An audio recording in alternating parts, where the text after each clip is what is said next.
भाजपा नेता हिमंत बिस्व शर्मा को असम के मुख्यमंत्री पद की शपथ दिलाई गई।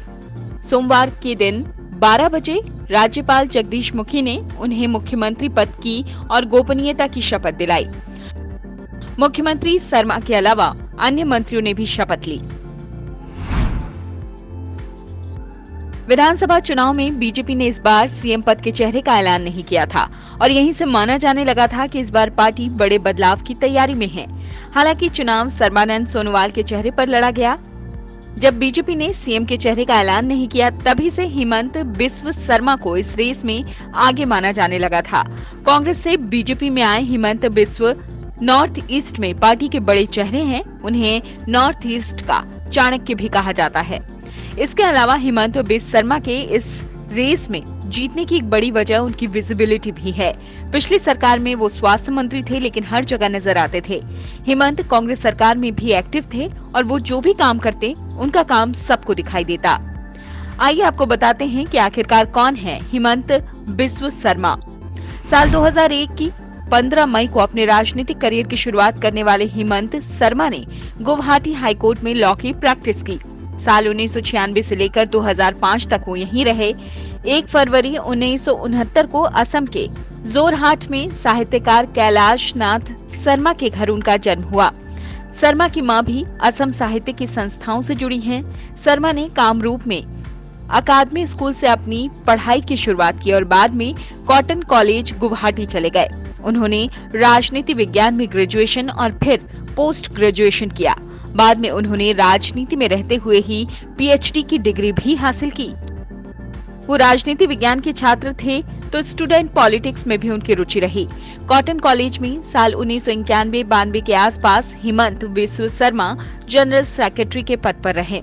ग्रेजुएशन और पीजी के बाद शर्मा ने लॉ की पढ़ाई की और गुवाहाटी हाईकोर्ट में प्रैक्टिस करने लगे। बताया जाता है कि हिमंत बिस्व शर्मा को राजनीति में लाने का काम असम के पूर्व मुख्यमंत्री हितेश्वर सकैया ने किया। हालांकि उनकी पूरी राजनीतिक समझ पूर्व सीएम तरुण गोगोई की छत्रछाया में विकसित हुई। साल 1996 में शर्मा ने पहली बार विधानसभा चुनाव लड़ा। इस चुनाव में उन्हें असम आंदोलन के नेता भृगु फुकन ने हरा दिया।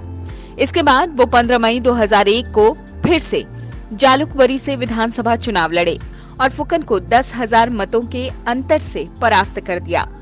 गोगोई सरकार में ही उनकी किस्मत का सितारा बुलंद हुआ। वो राज्य सरकार में मंत्री बने और फिर धीरे धीरे प्रदेश में कांग्रेस के कद्दावर नेताओं में शुमार होने लगे। बाद में अपने राजनीतिक गुरु और असम के मुख्यमंत्री रहे तरुण गोगोई से उनके मतभेद हो गए, जिसके बाद उन्होंने कांग्रेस छोड़ दी। साल 2014 में कांग्रेस पार्टी का साथ छोड़ने के बाद उन्होंने तत्कालीन बीजेपी अध्यक्ष अमित शाह के आवास पर बीजेपी का हाथ थाम लिया। साल 2016 में असम में चुनाव होने वाले थे तो उन्हें पार्टी का संयोजक बनाकर मैदान में उतारा गया। बीजेपी ने चुनाव जीत लिया, लेकिन हिमंत सीएम नहीं बने। तब केंद्रीय मंत्री और बीजेपी नेता सर्बानंद सोनोवाल को मुख्यमंत्री बनाया गया। लगातार चौथी बार जालुकबरी से जीतने वाले शर्मा इस सरकार में कैबिनेट मंत्री बने। साल 2016 में असम में पहली बार कमल खिलाने के बाद इस बार भी हिमंत के ऊपर ही सत्ता में वापसी की जिम्मेदारी थी।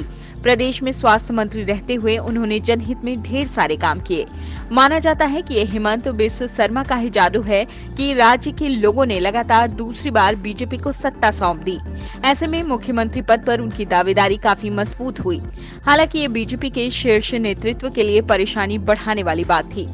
चुनाव जीतने के बाद बीजेपी में मुख्यमंत्री का चेहरा बदलने के कयास तेज हो गए। शर्मा से भी जब इस बारे में पूछा जाता तो वो ये सवाल टाल जाते। इस खींचतान के बीच सीएम के मुद्दे को लेकर बीजेपी के नेताओं की कई दौर की बैठकें हुई और अंत में असम के नए मुख्यमंत्री के तौर पर हिमंत बिस्व शर्मा के नाम पर मुहर लग ही गई।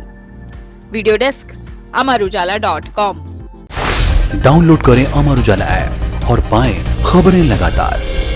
अगर आप ये वीडियो YouTube पर देख रहे हैं तो हमारे चैनल को सब्सक्राइब करें और बेल आइकन को दबाना ना भूलें। अगर आप Facebook पर ये वीडियो देख रहे हैं तो हमारे पेज को लाइक करें।